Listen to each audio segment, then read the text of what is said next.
The Starship is the SpaceX's answer, or at least, and I think the United States has provided a lot of funding too. And SpaceX has received a tremendous amount of public support, public money. You know, the self-made billionaires who do it all on the backs of regular working people and then pretend like they did it all themselves. That's the story here. And the Starship is an impressive technological ambitious. It's an ambitious item. They want to be able to reuse a very heavy launch ship. So the fundamental math of space exploration is cost per kilogram. How much does it cost to get something off the ground into space? It's very, very expensive.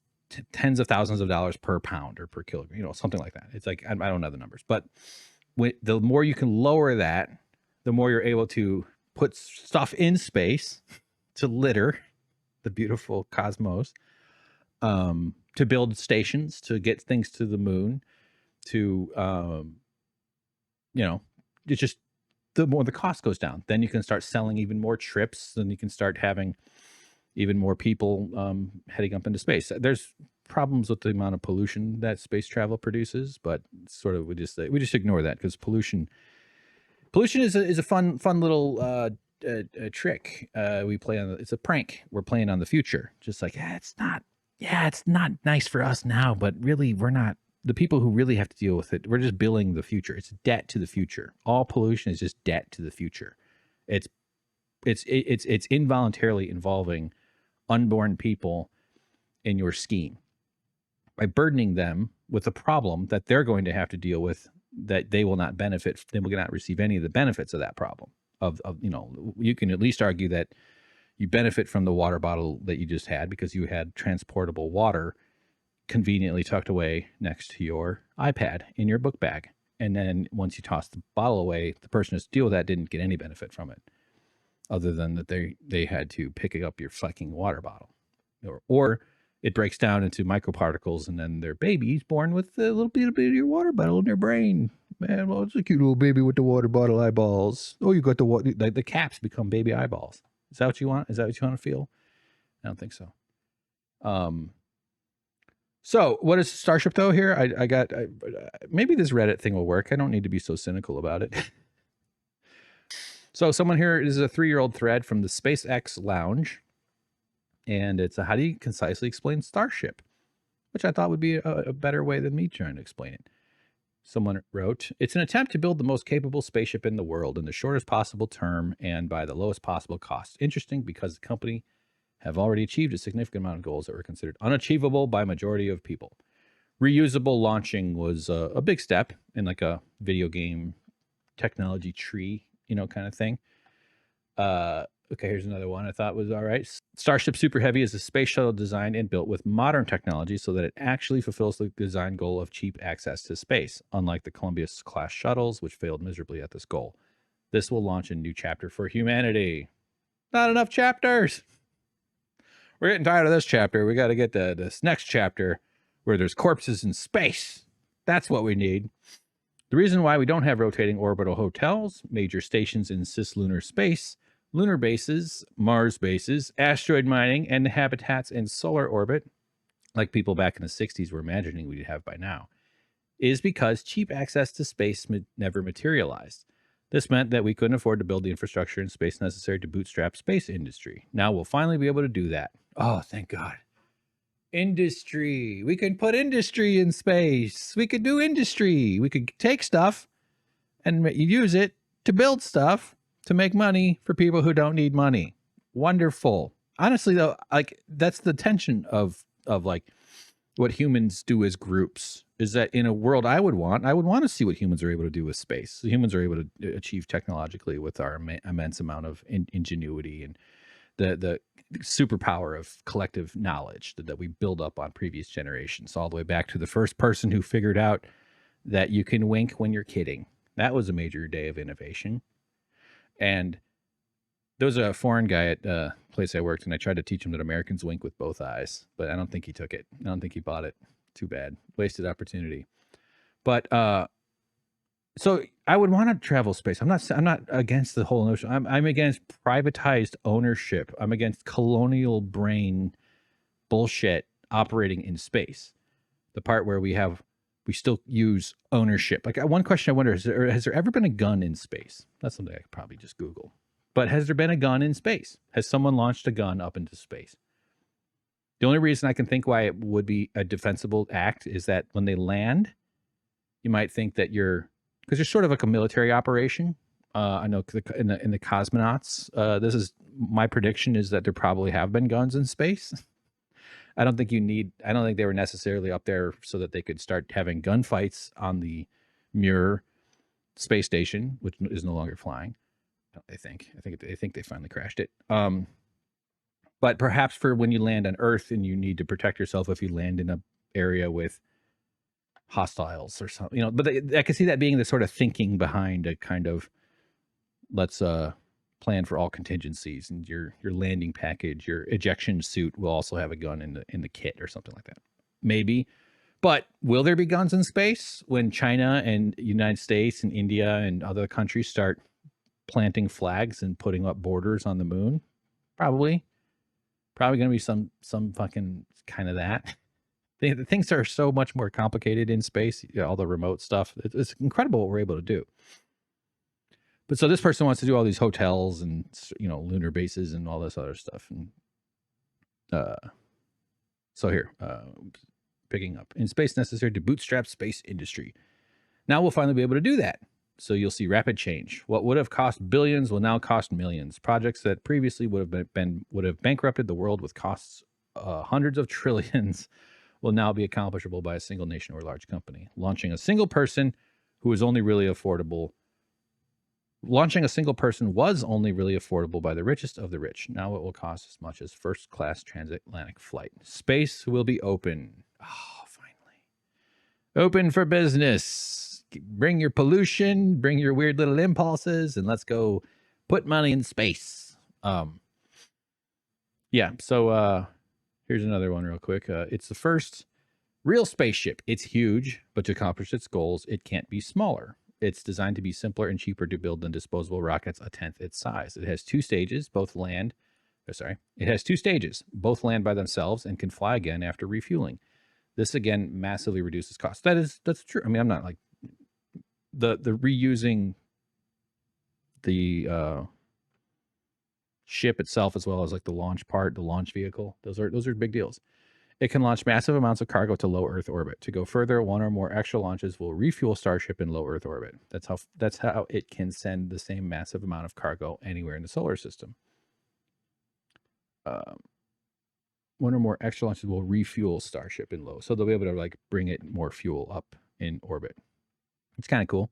Its fuel was chosen to be manufacturable on Mars. Creating the fuel for the return trip on Mars makes Mars exploration much cheaper and is a strong motivation to build a permanent base instead of visiting an area once to plant a flag. Yeah, the Mars stuff is really interesting. I know Elon promised we'd be on Mars by now or something. Of course, it's not at all the case. It's sick. It's so gross that fucking guy is involved in any of this. It's just so bizarre that so much human energy sort of circulates around this person, all because we don't tax billionaires out of existence like a sane species would. One more, why not? Because we're gonna watch their fucking ship explode. After Apollo, NASA, this is another person here, .triabolical_. After Apollo, NASA wanted to build a fully reusable shuttle that would provide cheap and regular access to space. Unfortunately, they didn't have the money to develop it, and it isn't clear whether the winged shuttle approach was practical with the technology of the time. So we ended up with the space shuttle, which threw away a large external tank and 2 solid rocket boosters every flight and had a shuttle that took months of work to fly again. Starship is an attempt to achieve NASA's original vision, a rocket that can launch large payloads into orbit without having to throw away any of the launch components. If they are successful, launching a given payload will be anywhere from 10% down to 1% of the current price. So getting something like this to work is a big deal. Like it would be good. It's just gross that it's involved with the fucking world's worst person. Even if Elon was like a non-annoying capitalist, it's still gross that we're like, yeah, well, the vampires need to get their bite out of all this. Otherwise, we won't do anything. So CNN covered today's launch. Let's just hit play. I haven't actually seen it explode yet, so this will be sort of a reaction. People are cheering. You can hear them there. Let's listen in, you guys.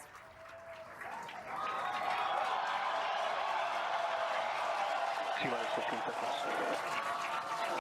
13 seconds. 10, 9, 8, 7, 6, 5,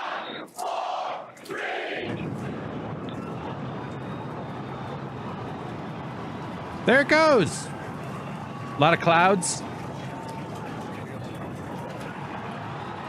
Flames. It's lifting up. This large black...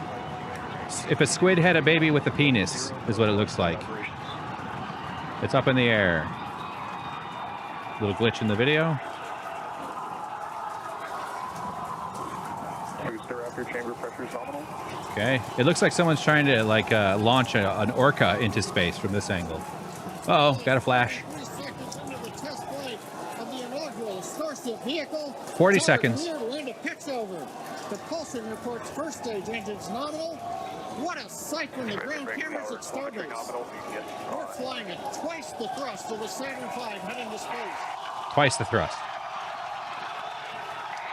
A lot of people getting COVID in that audience. We're throttled down and throttled back up. Going through the period of maximum aerodynamic pressure. Uh-oh. They cut away. Now we have 1 minute 15 here. As the velocity increases, the density What kind of shot of is the this? atmosphere is decreasing, Max Q. lessening stress on the vehicle. The call out, max Q now.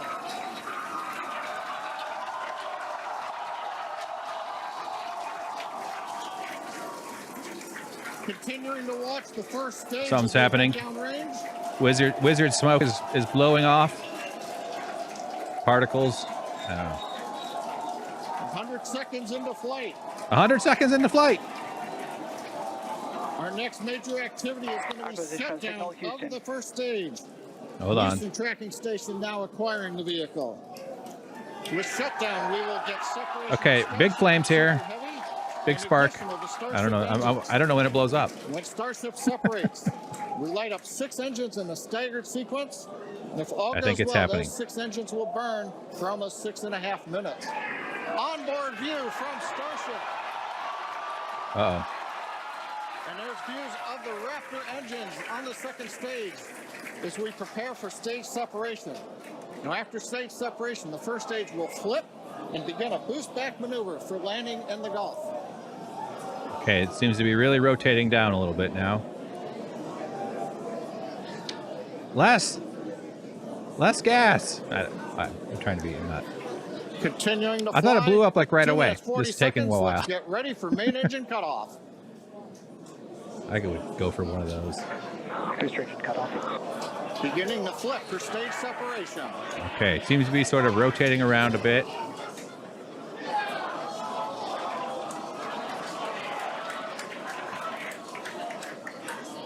It looks like it's going straight down now, or it's sort of flying about.